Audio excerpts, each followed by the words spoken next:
Boa tarde, pessoal. Hoje eu estou aqui para falar com vocês sobre uma continuação sobre o behaviorismo, esse em sentido amplo, né? Falando. Deixa eu ocultar aqui o painel de reunião flutuante. Estou compartilhando minha tela, eu imagino. Certo? Estou compartilhando minha tela. Deixa eu verificar aqui.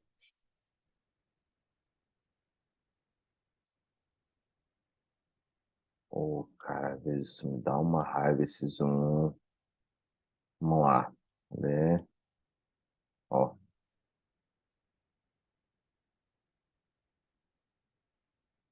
aqui.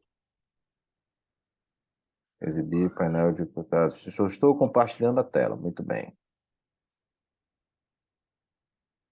Pronto. Deixa eu abrir aqui o slide da aula.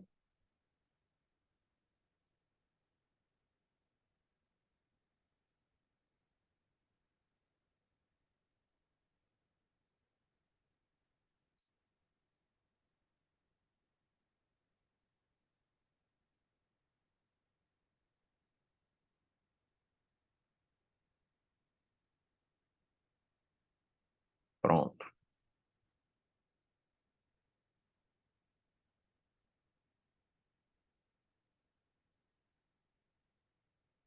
Definitivamente, nós vamos acabar falando mais sobre Thorndike do que sobre o Clark Hull. E eu já justifico isso para vocês porque, né, o Thorndike ele teve um papel muito importante na psicologia educacional, escrevendo a obra Educational Psychology, tá, que é psicologia educacional em inglês. Então, por isso que o slide eu coloquei só ele. Eu preferi não fazer um slide do Hull, vou mostrar para vocês o esquema, né, relacionado ao Clark Hull, vou explicando cada uma das coisas aqui, tá? Basicamente, vamos usar aí duas imagens para falar sobre o Hull. Bom, Thorndike, ele se preocupou em resolver um determinado tipo de problema, tá? Ao longo da carreira dele, ele se envolveu em vários, naturalmente, tá? Então, esse problema que ele quis resolver se relaciona com o outro que vem com a obra Origem das Espécies, tá? Que tratava o homem como se fosse um produto de uma evolução animal, portanto, né, enxergava uma continuidade entre as outras espécies e o ser humano. Não era algo que o Thorndike comprasse, uma vez que ele acreditava ter uma diferença entre os homens e os animais, tá? Então, para avaliar a inteligência animal, então, para demonstrar a forma de ver essas coisas, ele usou uma metodologia de caixas de problemas, que consistia essencialmente em caixas nas quais ele colocava um gatinho, tá? Para que esses gatinhos tentassem sair dessa caixa, não era uma coisa muito simples de sair, tá? E oferecia um peixe como incentivo para isso. Guarda esse detalhe do peixe aí que ele é importante, tá? Bom, então o que o Thorndike percebeu com esse experimento? Enfim, eu tô falando, deixa eu explicar uma coisa para vocês. Hoje eu tô com a cabeça meio obnubilada, né? Então pode ser que às vezes eu ultrapasse algumas coisas e esse foi um momento. É, o Thorndike, ele, ele não se considerava um behaviorista. Tá? Mas ainda assim ele fala de estímulos e respostas, então o Thorndike ele se classifica como um conexionista, tá bom? Então eu preciso deixar isso claro para vocês, e por isso que eu falei que a gente estava falando aqui em sentido amplo em behaviorismo. O próprio Clark Hull também não se considerava bem um behaviorista, mas um neo-behaviorista. Então esses são dois pontos que eu preciso explicar para vocês. Se você quiser chamar o Thorndike de Thorndike, você pode chamar também, tá? Não precisa ficar com medo, né, das pessoas não te entenderem, porque você tem uma dificuldade em pronunciar esse nome em inglês que não é simples. Então, o Thorndike ele percebeu que o gato ele pode solucionar um problema de duas formas. Quer dizer, ele não percebeu isso. Ele conjeturou isso e percebeu uma dessas duas, que é totalmente diferente, tá? Então, basicamente, ou o gato ele ia ter uma espécie de um insight, ia sentar lá e ver, eu cheguei à conclusão de como resolver. E ele poderia também resolver por tentativa e erro. Então, aparentemente, os resultados do Thorndike indicavam que a segunda opção era a correta. Eu vou explicar para vocês por quê, tá? Então, havia experimentos já, e de onde surgiu essa coisa do insight, né? Do Wolfgang Kerler, tá? Da Gestalt, que levavam a entender que macacos poderiam desenvolver insights, ou seja, eles sentavam lá, pensavam sobre uma reflexão sobre o problema, chegavam a uma conclusão súbita, né? E chegavam e percebiam as regularidades das coisas e conseguiam resolver o problema, tá? Mas os gatos do Thorndike tinham não tinham essa mesma, entre aspas, sagacidade. Por quê? Porque a solução ela demorava muito tempo para acontecer, tá? E ela acontecia depois que ações aleatórias, não relacionadas ao problema, eram empregadas.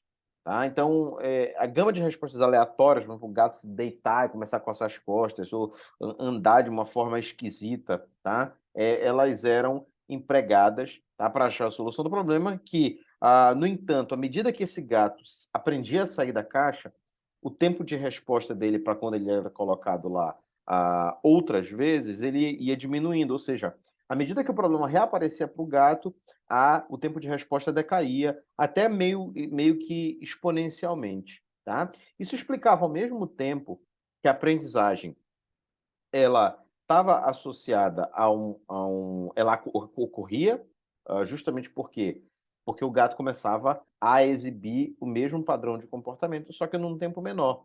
Também a aleatoriedade, porque o gato ia aprendendo por tentativa e erro, na primeira vez ele não chegava e resolvia rapidamente o problema, e também a contingência do reforço que estava associado àquele peixe que era dado para o gato, ou seja, o gato ele dizia, opa, fui recompensado aqui com peixe, obviamente o gato não falava isso, porque o gato não é um ser humano, mas você entende o que eu estou dizendo, tá?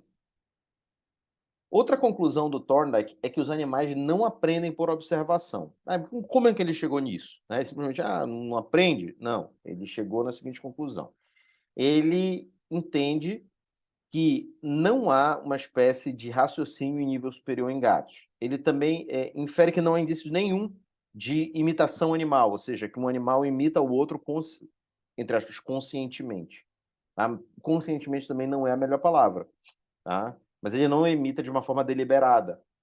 Por exemplo, o comportamento de um cachorro seguir o outro, que aparentemente parece ser um comportamento de imitação, na verdade é um comportamento vantajoso porque ele tem consequências satisfatórias, e não porque o cachorro pensou nisso e viu alguém, tentou imitar a forma de movimento, como, por exemplo, nós humanos, quando a gente, por exemplo, baixa algum vídeo para tentar aprender alguma coisa no YouTube, por exemplo, aprender a cozinhar, tocar um instrumento, etc.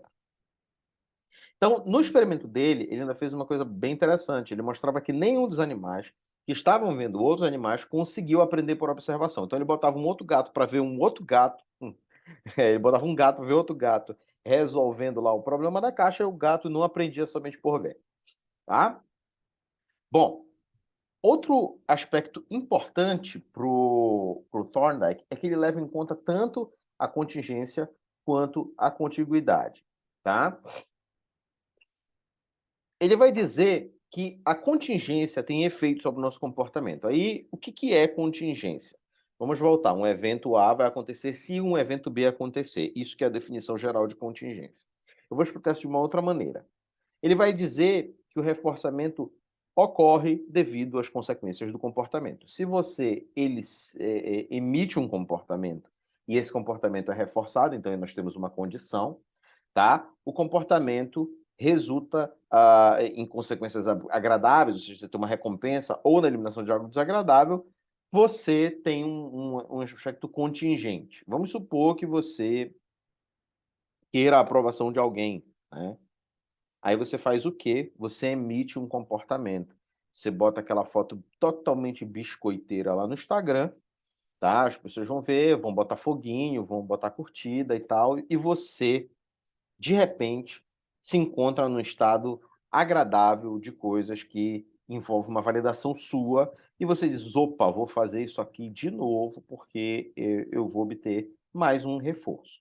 Tá? Da mesma forma, o aluno que acerta as respostas do professor, o professor reforça dizendo, muito bem, tá? Isso é uma contingência. O aluno ele tende a responder mais, justamente porque, né, ele chega num estado de coisas agradável, tá? E ele evita responder errado porque isso vai implicar no estado de coisas desagradável. Isso eu estou falando que, naturalmente, existem alunos que entendem isso de uma forma diferente, tá, gente?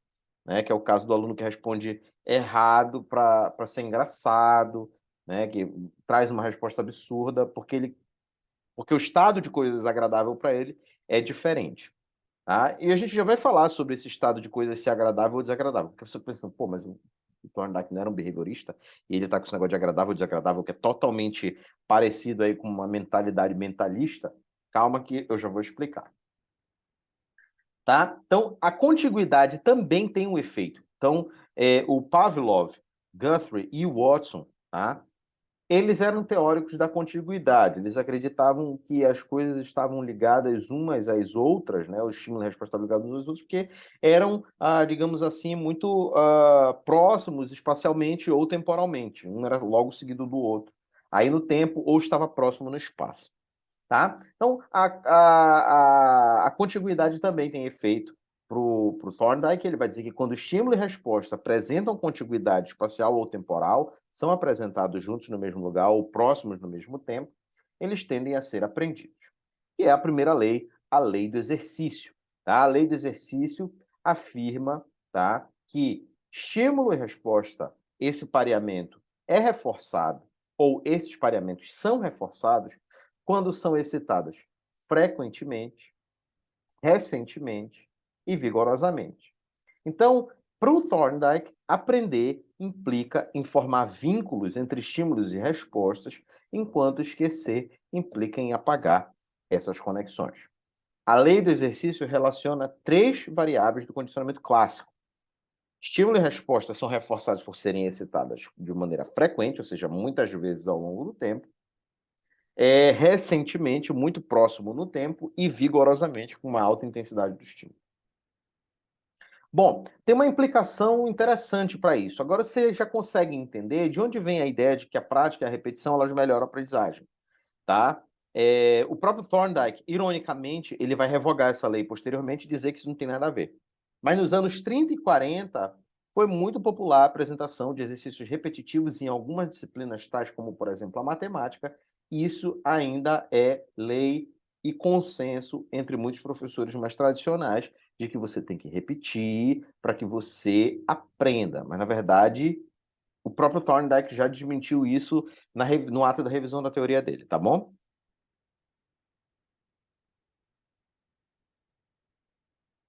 Bom, vamos lá.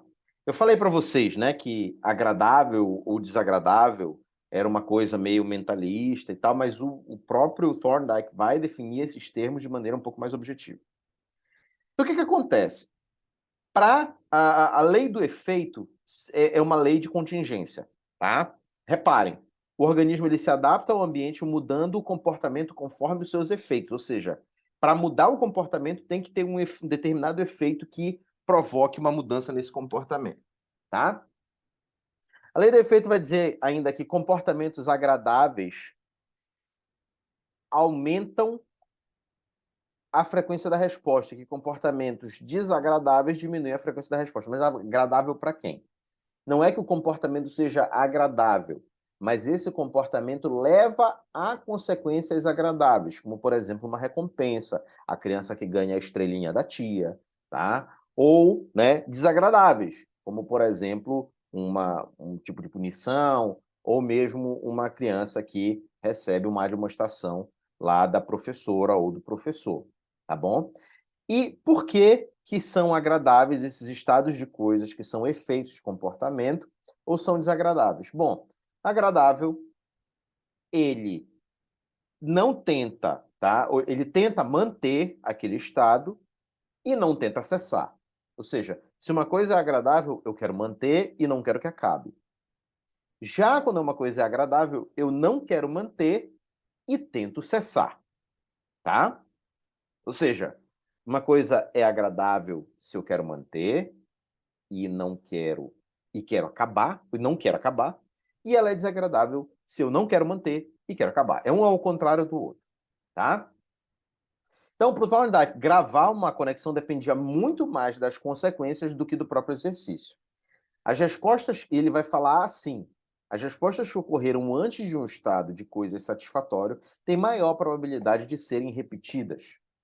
E o contrário, as respostas que se apresentam antes de um estado de coisa desagradável têm maior probabilidade de não serem repetidas. Então, claro, né, que esses adjetivos, desculpa, podem ser objetos de crítica, só que, né, quando a gente fala de ser agradável ou ser desagradável, significa em frequência de resposta, de tentar manter e não tentar cessar, e também, né, ou respectivamente, de não tentar manter e querer cessar. Certo? Bom, lei da prontidão. Uma outra coisa também que o Thorndike chamou a atenção e que, de certa maneira, é interessante até hoje, mas é interessante frente a determinadas questões, porque isso também não é um ponto pacífico. A gente vai ver depois que Brunner, Piaget e Vygotsky tinham pontos diferentes acerca do que eu vou dizer agora, e talvez o Piaget concordasse com o Thorndike nesse sentido. Ele vai dizer que quando uma unidade de prontidão está apta a agir, fazê-la é satisfatório e não fazê-la desagradável. Da mesma forma que ele diz que quando uma unidade de prontidão não está apta a agir, fazê-lo não é satisfatório e não fazê-lo é desagradável. É agradável, desculpa, tá? O que é isso, gente? Vamos lá. Prontidão, nesse sentido, se relaciona com maturação, tá? Com maturação. O que que eu quero dizer com maturação? Se uma pessoa está pronta para alguma coisa, fazer aquilo vai se tornar satisfatório. Se ela não está pronta, vai ser desagradável. Da mesma forma, o contrário. Se a pessoa não está pronta para fazer uma coisa, fazer vai ser desagradável, tá? E não fazê-lo vai ser satisfatório. Bom, assim, isso depende naturalmente do estado anterior de coisas que essa pessoa já tem. Vou dar um exemplo para vocês. Você pega um garoto ali do nono ano, ou uma garota do nono ano. Você vai apresentar cálculo diferencial integral para esse garoto ou para essa garota? Obviamente que ele não está pronto para aprender isso. Tá? Seja porque não atingiu etapas do desenvolvimento cognitivo que permitam com que esse aprendizado ocorra plenamente, na visão thorndickiana, por exemplo. Tá? Seja porque é muito jovem, né? Seja porque não tem conhecimento prévio acerca disso. Então, não aprender isso é agradável e aprender é desagradável. Agora, você pega uma pessoa que está se formando, né, em matemática, em física, aprender cálculo diferencial para ela é muito tranquilo, porque ela já está pronta para isso, inclusive ela já até aprendeu. Então, tende a ser mais satisfatório e não fazê-lo tende a ser desagradável. Então, lembrando, talvez alguns de vocês, poxa, mas eu estou voltando agora a estudar isso, passei 5 anos sem estudar. Por isso que nesse primeiro momento, essa prontidão, como ela não vai estar aí disparada para você que está voltando agora a estudar isso, pode ser que seja desagradável. Então você tem que seguir de uma maneira, segundo Thorndike, tá, os princípios de Thorndike, uma etapa um pouquinho anterior e ir passo a passo chegando até lá. Tá? É por isso também, tá, gente? Se você quiser levar isso aqui a sério, na própria pós-graduação, eu concebo que entre a graduação e o mestrado existe uma descontinuidade e que muitos alunos sofrem, justamente porque, bom, eu não vou me estender falando sobre isso, porque senão a gente já vai devagar muito do tema da aula. Mas isso aqui se trata de um exemplo dessa dificuldade, dessa prontidão. Muitos alunos que saem da graduação, tá? O ensino na graduação, segundo um artigo de autoria do Dermeval Saviani, ele tem como fim o ensino, tá? E a pesquisa é um meio. Enquanto a pós-graduação, ela tem como fim a pesquisa. Você se forma mestre, se forma doutor, que é para você fazer pesquisa. É o ensino como meio. Então você gira, dá uma girada aqui de 180 graus na coisa, e aí você precisa entender como fazer. Você tem a meta de fazer pesquisa. Só que você não sabe muito bem como fazer isso. tá? E aí você fica, poxa, não sei como fazer. E aí você é colocado para fazer a apresentação do seu projeto de pesquisa, você sua frio pra caramba. Por quê? Segundo Thorndike, é porque a sua prontidão ainda não foi alcançada. No entanto, quando você passa do mestrado para o doutorado, apresentar um projeto de pesquisa já é, pô, nossa, super suave, né? Quer dizer, nunca isso é suave, mas é bem mais suave do que no mestrado. Então é por quê? Porque você alcançou uma prontidão no mestrado que te permitiu passar para o doutorado com muito mais continuidade do que da graduação para o mestrado. Tá? Espero que essa reflexão sirva para vocês como exemplo de prontidão, assim como a outra do cálculo diferencial integral. Tá? Bom, o Thorndike ele tem também outras leis subsidiárias, tá? Que ele vai apresentar posteriormente. E essas leis, elas começam aqui pela lei das respostas múltiplas, que vai dizer que as respostas são emitidas até chegar em uma resposta agradável. Então, isso é semelhante a um processo de tentativa e erro. Então, vou dar como exemplo aqui. Os alunos eles podem dar respostas aleatórias até chamarem a atenção do professor, o que, logicamente, depende do tipo de reforçamento. Ou seja, até fazer bagunça, levar um ralho, podem ter elementos desse tipo.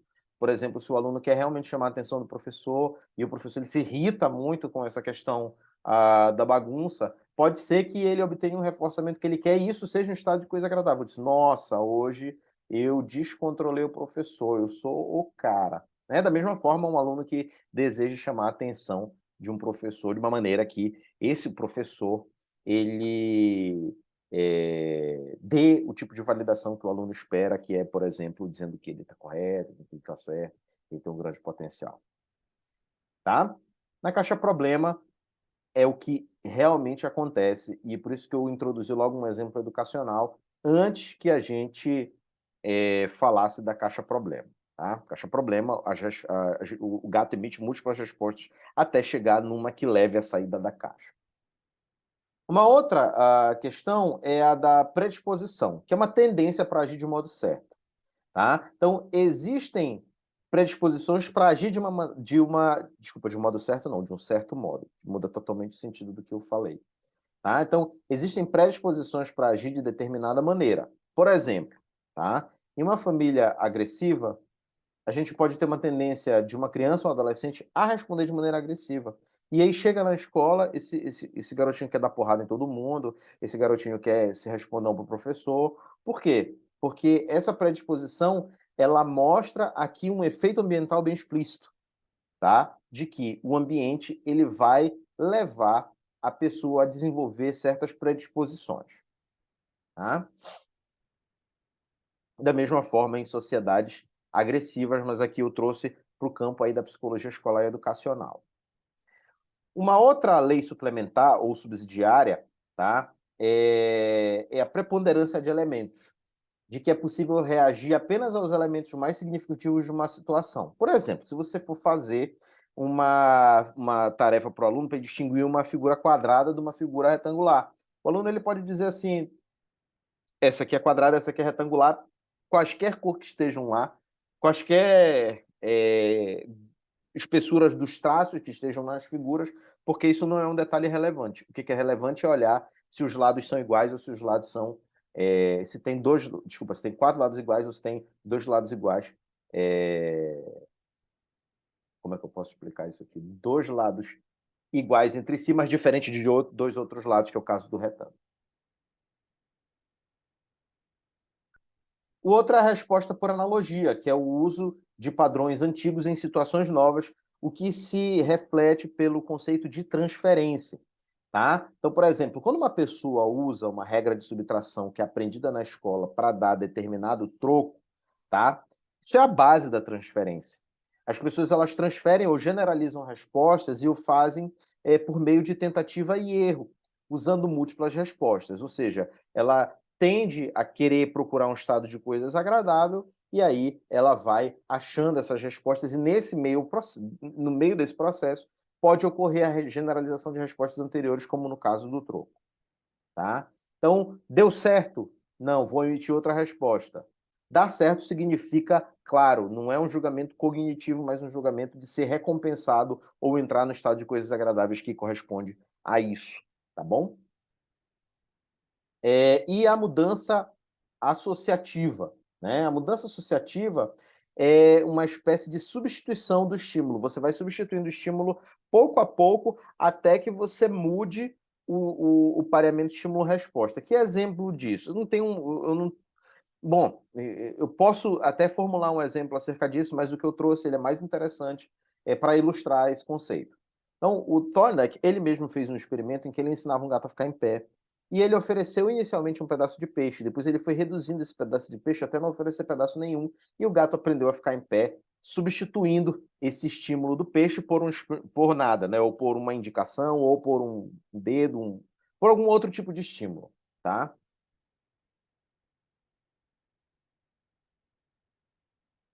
Bom, Thorndike vai fazer uma revisão do seu trabalho posteriormente e ele vai dizer, ironicamente, que a lei do exercício não tem nada a ver.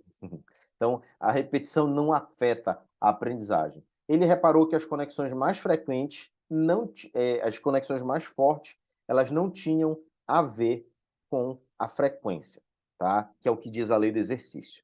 Tá? Ele revoga a lei do exercício. Tá? Então, ele bota pessoas para desenhar riscos de 10 centímetros, né? Muitas vezes mesmo. Tá? Cerca de 3.000 linhas de riscos de 10 centímetros. Ele repara que a frequência desse exercício não interfere em nada a aprendizagem da tarefa de desenhar riscos de 10 centímetros. Inclusive, existe um teste psicológico chamado teste palográfico, você faz lá no Detran, né? E que você percebe isso, que a sua escrita não melhora porque você desenha diversos pauzinhos, é o teste do pauzinho, tá? A lei do efeito pela metade, né? Ele vai trazer, ele vai dizer, por que é pela metade? Porque ele vai dizer que os efeitos positivos têm muito mais influência sobre construção do que negativos sobre desconstrução. A lei do efeito, ela vai dizer assim, ó, um efeito positivo leva a uma construção e um efeito negativo leva a uma desconstrução. Só que ele reparou que existe um viés aí, tá? E como é que ele reparou isso aí, tá? Ele vai dizer que os resultados desagradáveis contribuem pouco para a força de uma conexão. Ele pegou um experimento, realizou um experimento com indivíduos que foram convidados a escolher 5 palavras, 5 significados possíveis para 200 palavras em espanhol, e esses sujeitos não falavam espanhol. E os significados não dava para adivinhar com facilidade, até porque esse experimento foi feito com estadunidenses. Então, depois de uma escolha correta, o pesquisador ele dizia certo. Depois de uma escolha errada, ele dizia errado. Então, o que o Thorndike concluiu nos dados dele? Que havia uma tendência crescente de selecionar os significados que eram seguidos por uma resposta agradável, que é o certo, tá? E não havia uma redução equivalente das respostas erradas quando uma pessoa era apresentada a resposta desagradável, que era o errado, tá? Ou seja, eles aprendiam mais com o reforço do que desaprendiam com a, entre aspas, punição. Bom, a aprendizagem humana para Thorndike, em algum momento na revisão dele, ele vai dizer que vai introduzir preocupações cognitivas, tá? Vai também introduzir questões ideacionais, que envolvem análise, abstração e significados, o que mostra que, mesmo esses teóricos que são behavioristas ou conexionistas, no caso do Thorndike, alguns deles já começam a reconhecer o papel do organismo entre o estímulo e a resposta, tá? Então, a teoria dele insinuou preocupações cognitivas, ele fala de aprendizagem ideacional, tá? Que é uma forma superior de aprendizagem que, diferente da aprendizagem por tentativa e erro, envolve análise, abstração e significação. E ele vai dizer também que a aprendizagem humana, diferente da aprendizagem animal, opera por insight de ideias, tá? Ele vai trazer 2 princípios básicos aí, que é o princípio do pertencimento. Ele vai dizer que os elementos próximos são vistos como facilmente aprendidos, e isso naturalmente envolve uma questão ideacional ou cognitiva, e a difusão do efeito. tá? Que são respostas selecionadas, ou, desculpa, respostas relacionadas a uma resposta seguida por um estado satisfatório de coisas são alteradas. São esses dois elementos aí, tá? Que ele traz. Bom, o Thorndike, ele tem, naturalmente, como todo teórico, pontos fortes e pontos fracos, tá? Pontos fortes, digamos assim, né? O uso de estados internos, isso aí é uma coisa interessante, porque a gente vai ver posteriormente a introdução desses aspectos, ou, entre aspas, um retorno, um mentalismo revisitado, aí quando a gente for falar de cognitivismo, tá?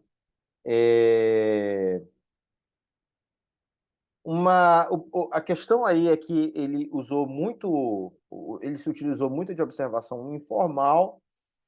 Um ponto positivo também é a ênfase nas consequências do comportamento, ou seja, na contingência. Tá? Uma coisa interessante também é o uso de experimentação controlada, e nas implicações pedagógicas tem pontos fortes e pontos fracos. Por exemplo, a própria lei do exercício, que posteriormente é revogada, e a própria lei do efeito, que depois é transformada em lei do efeito pela metade, não é a nomenclatura dele, mas ele vai repensar a lei do efeito. Tá? Isso aí, digamos assim, na década de 30 e 40 foram muito populares, porque ele publicou, como eu falei para vocês, uma obra chamada Educational Psychology, na qual ele apresenta princípios de psicologia educacional baseadas no conexionismo. Mas ele também traz muitas coisas interessantes que são a existência dessas leis. Então, de certa forma, o Thorndike ele contribuiu para esses elementos. Agora a gente vai passar a falar sobre o Clark Hall. E eu separei aqui uma figurinha para... Opa, não é essa aqui, é outra. Pronto. Deixa eu dar uma aumentada aqui. Bom, gente, quem era Clark Hall? Clark Hall foi um famosíssimo psicólogo do século XX, tá? Behaviorista, mais precisamente ele se chamava de neobehaviorista. Isso aqui é um esquema matemático que ele tentou trazer para elaborar uma teoria do comportamento humano que explicava a relação entre variáveis de entrada e variáveis de saída por meio de variáveis intervenientes. E por isso que ele se intitulava o neobehaviorista, porque esse conceito de variável interveniente já coloca o organismo como tendo um papel importante. Tá? Talvez ele tenha sido o mais ambicioso dos teóricos behavioristas, que ele queria usar regras da lógica e da experimentação para descobrir e deduzir leis que governavam o comportamento humano. E isso é o puro suco do positivismo. Quando você diz que existem leis implícitas que precisam ser desveladas, isso é o puro suco do positivismo. O positivismo é isso, tá? É isso, é essencialmente isso. Admitir que existam leis subjacentes a um determinado fenômeno e que essas leis podem ser desveladas principalmente por meio de uma ciência positiva, que é matemática e experimental. Tá? E se você quiser pensar no princípio básico do positivismo, é isso, mas ele tem diversas implicações, naturalmente, e ele não se reduz a isso somente, mas é um princípio básico geral e muito importante.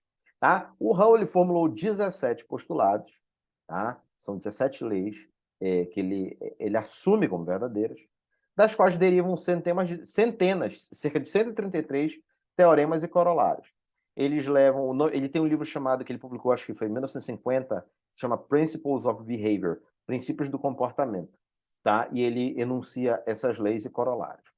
Elas levam a previsões específicas que podem refutar tanto teoremas e corolários como os próprios postulados. Bom, quais são os principais componentes da teoria do Hall? Tá?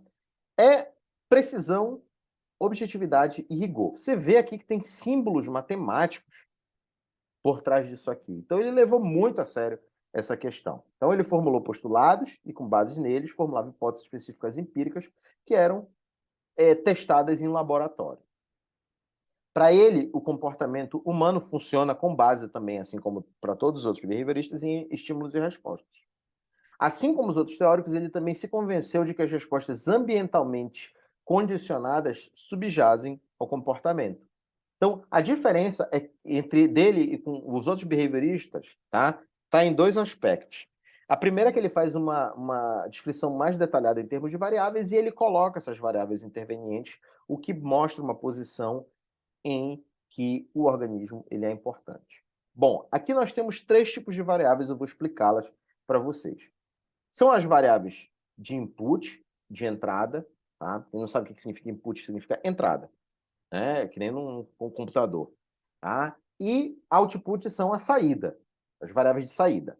O input são os estímulos, os outputs são as respostas, é basicamente isso, tá? Os estímulos são todas as condições que afetam o organismo. Lembra, né? Toda variação no ambiente é um estímulo, toda variação no organismo é uma resposta.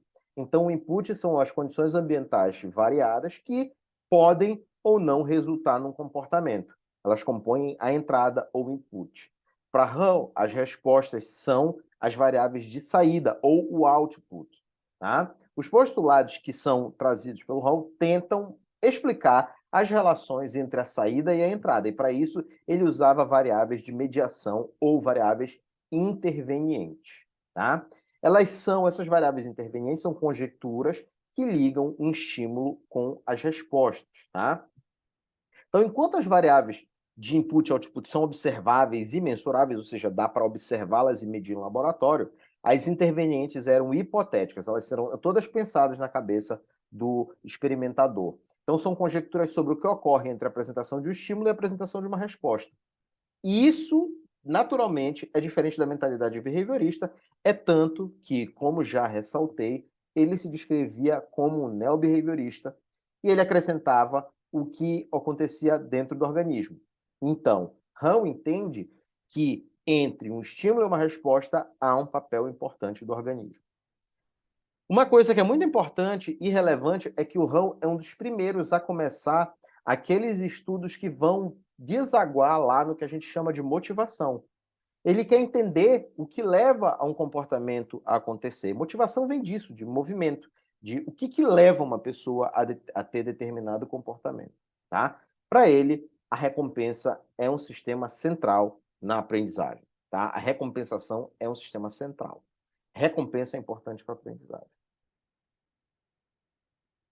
Bom, você pode entender esse sistema aqui que eu estou mostrando para vocês nessa imagem como um comportamento, é a representação de um comportamento específico em determinado momento do tempo, levando em conta o momento anterior. Em outras palavras, ele é entendido como um modelo diacrônico, que ocorre tempo a tempo, mas que leva em conta a história comportamental anterior, pregressa. Com as equações corretas, eu acreditava que poderia explicar o comportamento humano e predizê-lo com base no estímulo e na história da pessoa relacionada ao estímulo. Então, a gente explica a seguir essas variáveis que estão aqui na tela. Bom, a dificuldade com isso é uma dificuldade essencialmente prática, tá? Porque você não tem como mapear toda a história de comportamento da pessoa, então você não tem como predizer esse comportamento, que era uma pretensão do Hahn. Uma pretensão absurda, né? Não, eu vou saber o que você vai fazer se eu, sei lá, se eu chamar seu nome, ou se eu te colocar para fazer uma prova de matemática, ou se eu te ofertar um xingamento. Eu sei como você vai reagir se eu souber todas essas variáveis, o que é impraticável, como você já deve estar imaginando. E se você não imaginou isso, né, tente refletir sobre isso agora. Bom, as variáveis de input, elas são variáveis preditoras, porque elas predizem a resposta que é o comportamento. O estímulo adequado vai predizer as respostas. Ele dá informações necessárias para prever como uma pessoa responderá. Então, na linguagem de funções, o input é a variável independente, o xzinho, tá? E as variáveis de output, respostas, são as variáveis dependentes. Lógico, elas dependem do input que é dado. Uma resposta, que é a, vamos falar assim, entre aspas, uma reação, é resposta a uma ação que é o input dado. Então, ela é o f de x, ou seja, a variável dependente. Tá? O input, tá? Essas variáveis aqui, é um produto complexo de muitos eventos precedentes. Então, depende de quantas vezes um vínculo estímulo e resposta foi reforçado, que aqui é o N, tá? N é o número de vezes em que o estímulo resposta foi reforçado. Da intensidade física do estímulo, que é o S, tá? Quanto mais intenso o estímulo ou menos intenso o estímulo, isso daí também vai influenciar no comportamento. Das condições de impulso do organismo, CD, tá? CD são as condições de impulso. Da recompensa ligada à resposta e da quantidade de trabalho exigida para responder. Vamos falar agora dessas variáveis independentes, tá? As variáveis independentes determinam respostas ou a falta delas, mas dependem do input naturalmente. Como você pode ver, todas elas aqui ó, estão ligadas. O número, tá? O número de vezes que o estímulo resposta foi reforçado, naturalmente se relaciona com a chamada força do hábito, tá? As condições de impulso do organismo vão se relacionar com o impulso. Cadê? Cadê? Tá aqui, ó. A intensidade física do estímulo vai se ligar aqui com a intensidade do estímulo. A frequência. Cadê? A frequência da recompensa ligada com a resposta vai se ligar à motivação de incentivo. E o trabalho, né, que dá para fazer isso aqui, né, para responder, ele vai se ligar com essa outra variável aqui, tá, que é o potencial inibitório agregado. Né? Quanto mais trabalho der para fazer, bom, quanto maior o esforço você tiver que fazer, menor vai ser a probabilidade de você emitir um determinado comportamento. E essas variáveis aqui, vou explicar cada uma delas aqui, a força do hábito, o impulso, a motivação de incentivo e a intensidade do estímulo, tá? Também aqui o potencial inibitório, tá? Agregado, elas se relacionam para formar outras variáveis, tá? E eu vou explicar cada uma delas. A primeira que eu vou explicar é a força do hábito, tá? A força do vínculo entre o estímulo específico e a resposta depende das associações prévias, naturalmente, entre estímulo e resposta, desde que tenha ocorrido reforçamento em cada tentativa.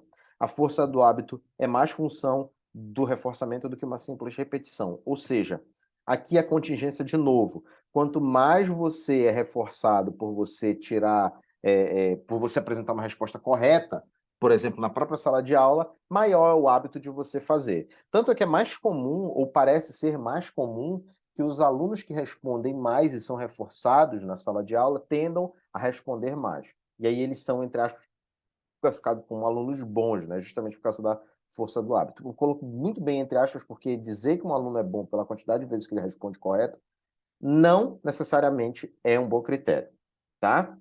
Nós vamos discutir isso posteriormente, quando a gente for falar da abordagem humanista. Mas eu queria que você também já começasse a fazer essa reflexão.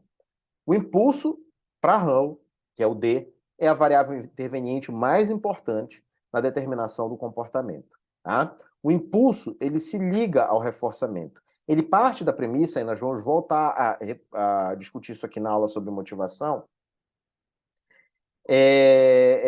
que o sistema para Hull ele tem uma tendência à redução do impulso. Tá? As respostas elas vão se conectar aos estímulos quando elas levam a uma redução do impulso. E o que são esses impulsos?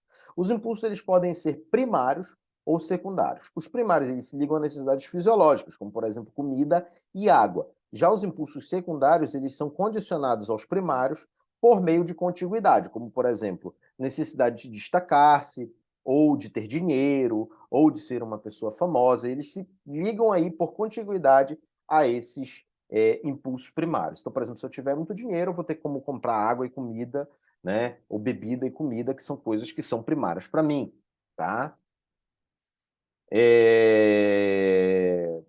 Esse impulso, tá? Naturalmente, para o Rowe, ele cresce como extensão da privação. Quanto mais privado eu sou de alguma coisa, maior o impulso. Quanto mais tempo eu ficar sem comer, mais fome eu vou sentir. Quanto mais tempo eu ficar sem receber atenção, mais atenção eu vou necessitar. E, para ele, uma outra componente aí do impulso é a inanição, que a inanição ela decresce se a privação durar demais, tá?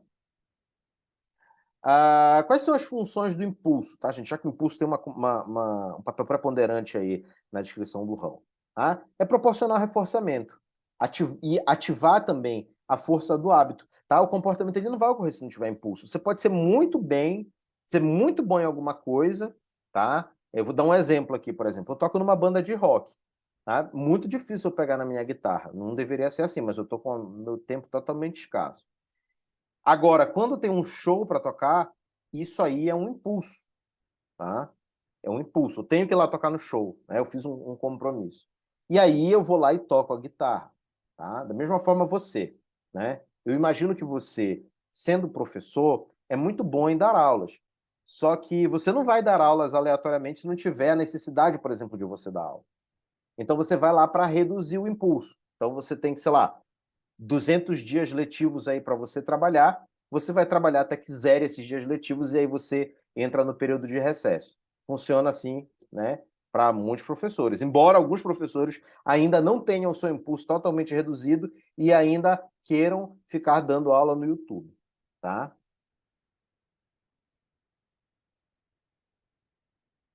Outra coisa, os estímulos de impulso, eles se associam a comportamentos específicos por meio da aprendizagem. Se não, tá? É, se não, é, se não houvesse esse impulso, a gente se envolveria em comportamentos inadequados, como por exemplo, como é que você sabe que você tem que comer quando você está com fome e que você não come quando você está com frio, tá? Embora exista uma relação entre frio e fome aí, que por exemplo, quando você está lá no inverno, você gasta mais calorias porque o seu corpo precisa gastar mais energia para manter-se aquecido, né, frente à temperatura ambiente menor, tá? Mas você sente frio, automaticamente o seu impulso é cobrir-se, não ir procurar alguma coisa na geladeira, tá? Você também, quando tá com sede, você não tem o impulso de se cobrir, você vai, né, tomar uma água, tomar um refrigerante, tomar um suco, tá? Ou qualquer outra coisa que você queira, energético, por exemplo. Tá? Então, é importante observar que mesmo em animais, a aprendizagem pode ocorrer na ausência do impulso. Tá? Então, assim, ó, o Hull colocou o impulso como uma componente principal aí, mas é observado também que é possível aprender na ausência do impulso, o que sugere uma modificação na teoria do Hull. Mas não vamos discutir isso agora. Tá? É só para vocês entenderem que é possível que se aprenda sem o impulso. Mas aqui a gente está exemplificando na visão do Hahn. Uma outra variável interveniente é a intensidade do estímulo. O próprio Pavlov ele mostrou que a intensidade física de um estímulo aumenta a probabilidade de que a resposta ocorra. Ou seja, quanto mais cheirosa aquela carne lá do cachorro, né, maior vai tender a ser a salivação. Então, a intensidade do estímulo interage com a força do hábito e do impulso para determinar a probabilidade de uma resposta. Então, se você tem, né, maior força do hábito e você tem um estímulo mais intenso, tá? Como, por exemplo, você está acostumado a comer muito, como, por exemplo, o corbucci. Quem não conhece o corbucci, é só botar Corbucci, que é um cara que ele come muito, tá? Se tiver uma comida bem agradável para ele comer, provavelmente ele vai comer mais do que ele já come, por exemplo, tá? Da mesma forma, se você estudou bastante, né, em geral na sala de aula, você tem aí o professor fazendo várias perguntas, você tem uma amplificação aí da força do hábito, tá?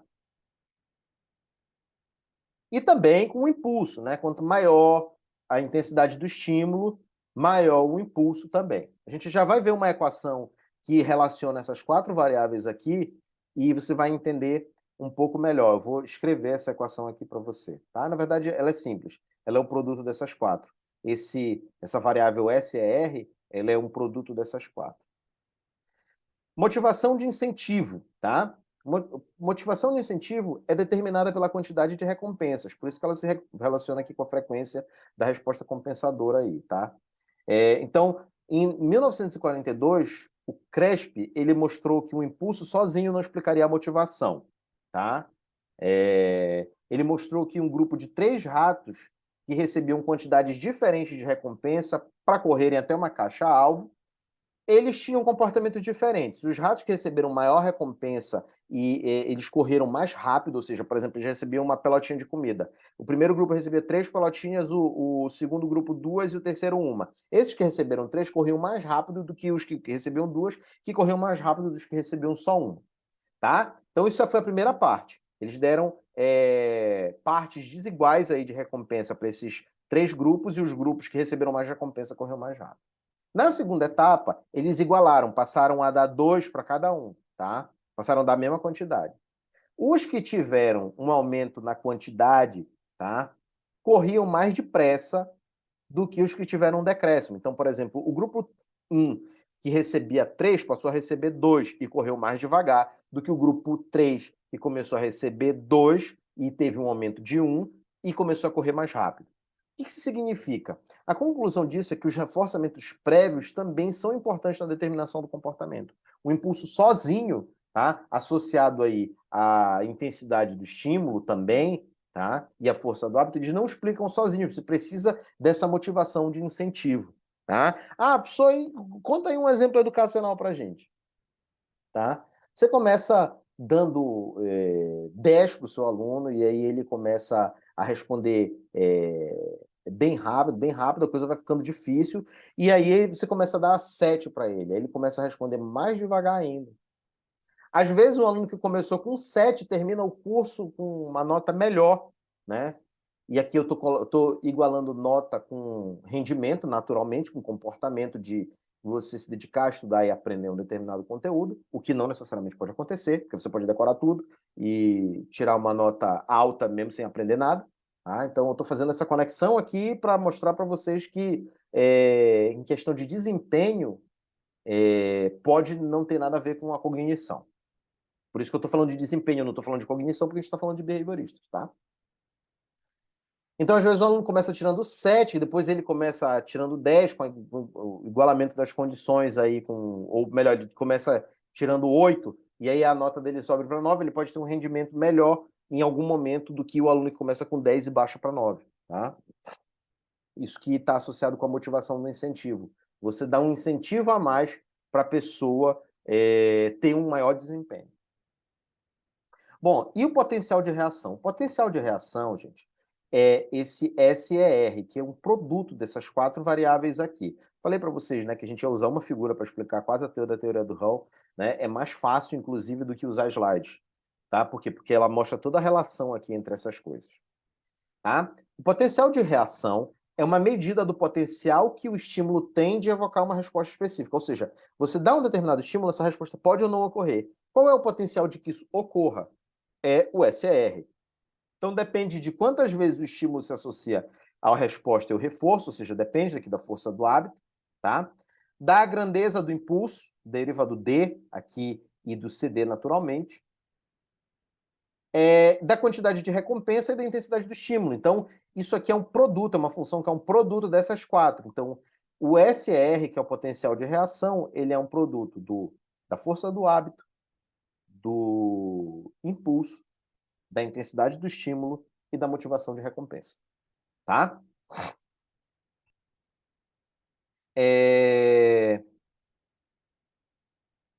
Desculpa, motivação de incentivo. Falei motivação de recompensa. Assim, se alguma delas zerar, por exemplo, se você não tiver força nenhuma do hábito, você não vai apresentar o comportamento, porque você não sabe fazer aquilo. Tá? Se você não tiver um impulso zero, que é uma das previsões do Hall, né? Se tiver impulso zero, também não vai acontecer. Se você não tem um estímulo, também não vai ter uma resposta. E se você também não tiver a motivação de incentivo, se o incentivo for zero para você fazer aquilo, você também não vai iniciar uma resposta. Uma outra coisa interessante também, né? Eu vou pegar aqui um exemplo dessas coisas que eu acabei de falar para vocês. A gente pode pegar uma pessoa que esteja num banquete. Nossa, banquete, você sabe, né? Uma mesa cheia de comida, né? Uma mesa de paraense, né? Eu sou paraense, sei como é que funciona as nossas mesas de comemoração. Elas são cheias de coisa, maniçoba, pato no tucupi, é uma delícia. Imagina só que você já esteja totalmente cheio, né? Então, totalmente cheio, o impulso ele vai ser totalmente reduzido. Esse impulso primário de fome, ele vai ser totalmente reduzido a zero. Então, o seu comportamento de comer, quando você está completamente empachado, ele tende a zero também.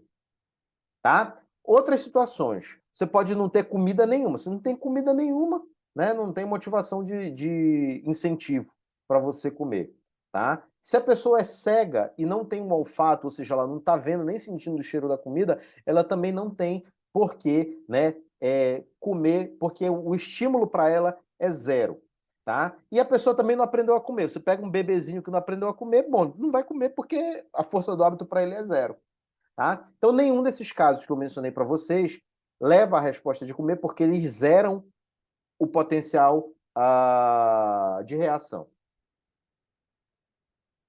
Outro elemento interessante é a interação entre essas variáveis. Como é um produto dessas coisas, o valor das outras variáveis vai influenciar se você duplica ou se você triplica, se você varia uma delas. Por exemplo, né, se você dobrar o impulso, esse efeito ele vai ser maior, mantendo as outras variáveis constantes naturalmente. Você pega dois casos. Você pega um jogador de futebol amador, você pega um jogador de futebol profissional.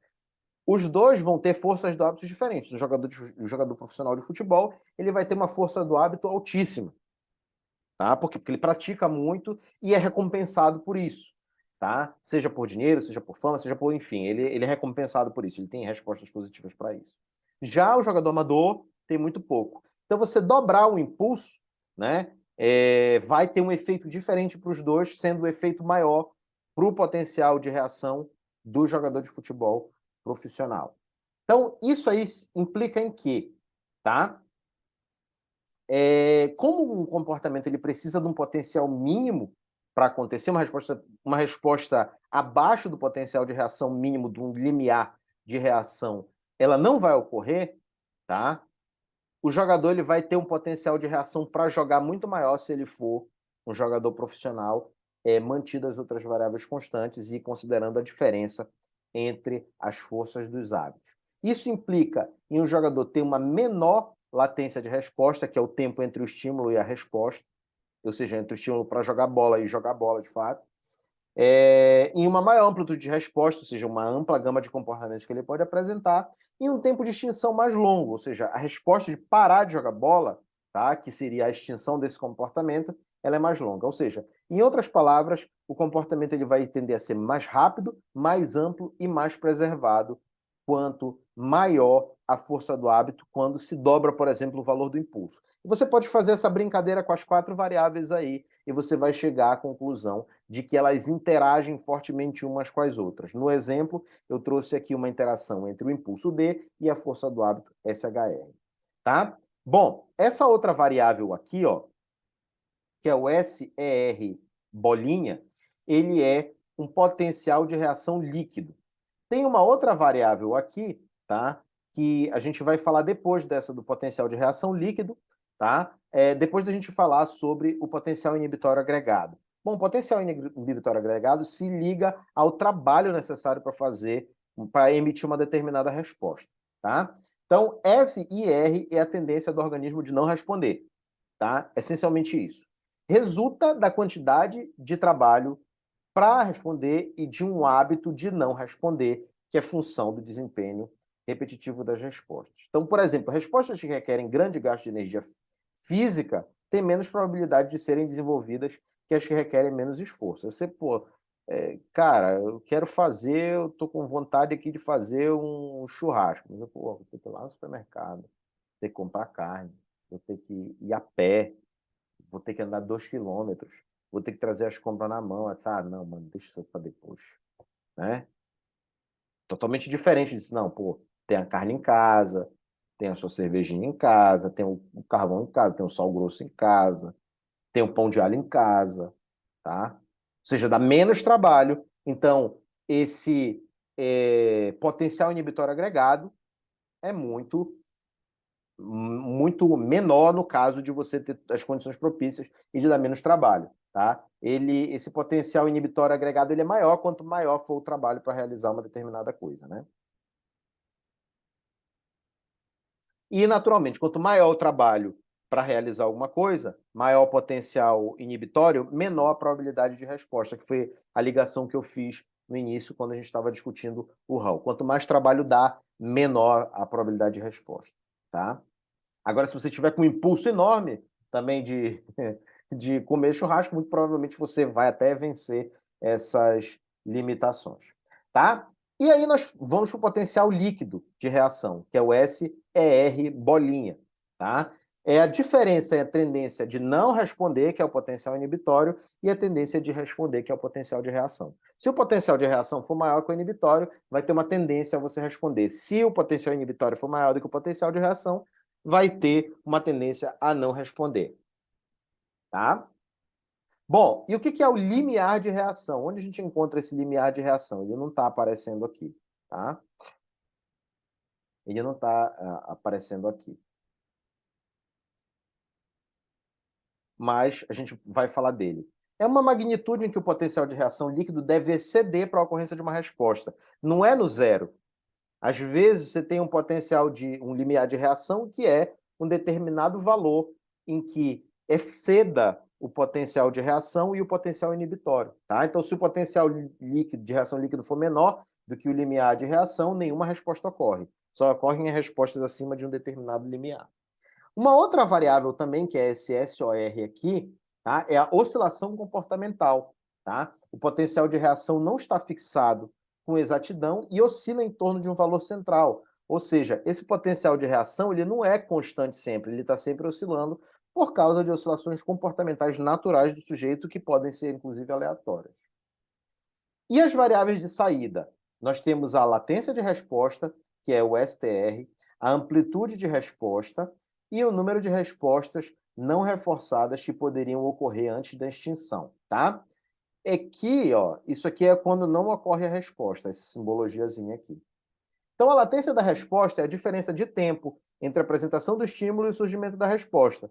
Tá? Sabe aquele aluno que você pergunta e ele responde na bucha? Isso é uma baixa latência de resposta. Aquele aluno que fica pensando, demora, isso é uma alta latência de resposta. Isso também não quer dizer nada. Na teoria do Hull significa alguma coisa, mas hoje em dia a gente sabe que não significa nada, porque às vezes o aluno que responde na bucha, às vezes ele decorou, e o aluno que responde, demora a responder porque ele está refletindo acerca da resposta. Tá? Mas na teoria do Hull significa menor latência de resposta, significa uma reação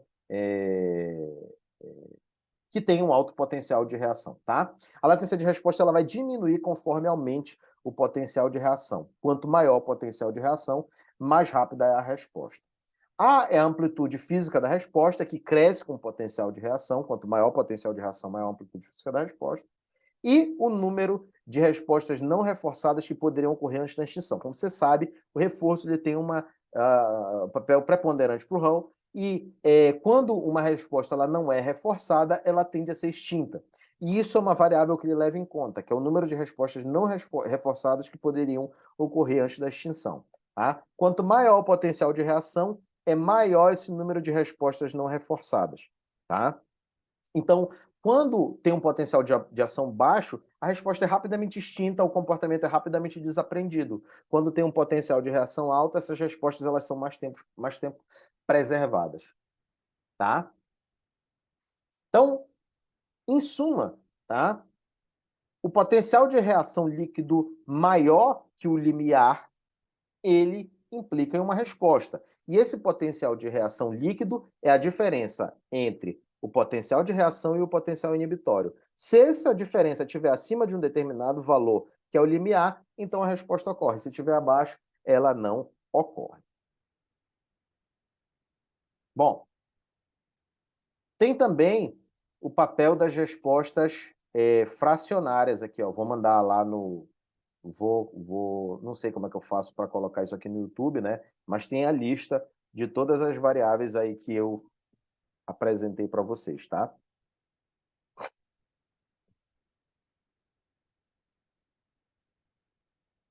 Uma outra coisa também que acontece, ainda não está associada com essa figura, tá? São algumas coisas que o Hull traz e que levam a gente a levar em conta coisas que o Albert Bandura, por exemplo, levou em conta, que são as expectativas e as antecipações, tá? O Hull ele vai dizer, naturalmente, a gente já falou isso, que o reforçamento reduz o impulso. Então, reações aos objetivos se relacionam a consumir algo e são a forma mais comum de reduzir o impulso, que é atingir um objetivo. E ele traz o conceito de resposta fracionária que antecede o objetivo. O que é isso? É uma resposta condicionada dada por um organismo antes da reação final ao determinado objetivo. Por exemplo, um ratinho que aprendeu que a comida no final do labirinto, a reação ao objetivo né, quer comer, venha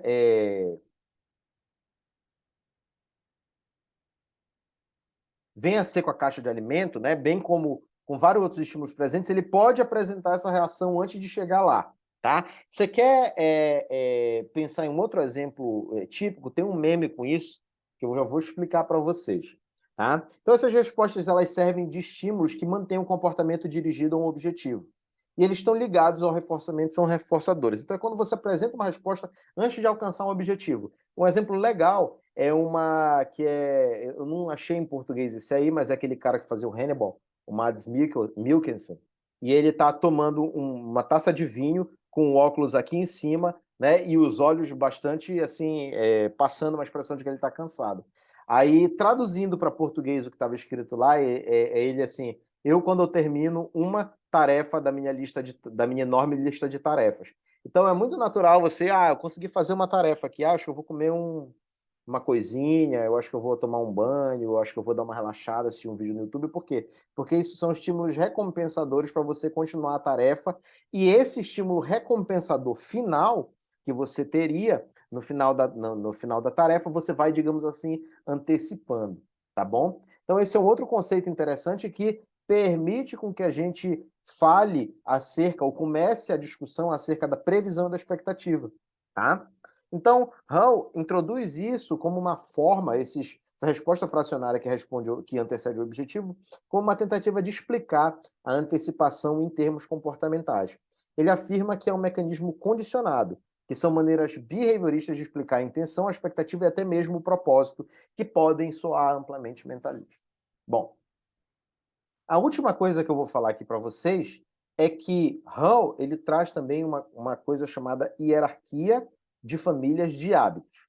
Vamos supor que você veja um urso na sua frente. Você pode ter milhares de respostas possíveis e um determinado pareamento aí de respostas que podem te levar a correr, ou podem te levar a fazer um escândalo, ou podem te levar a cantar, ou podem te levar a rezar, ou que podem te levar a gelar, ou que podem também te levar a ameaçá-lo furiosamente com os pulsos, chamando ele para porrada, tá? Bom, essas são respostas possíveis para o enfrentamento com o urso, tá? E correr parece ser a mais provável delas. E é assim que ele traz essa hierarquia.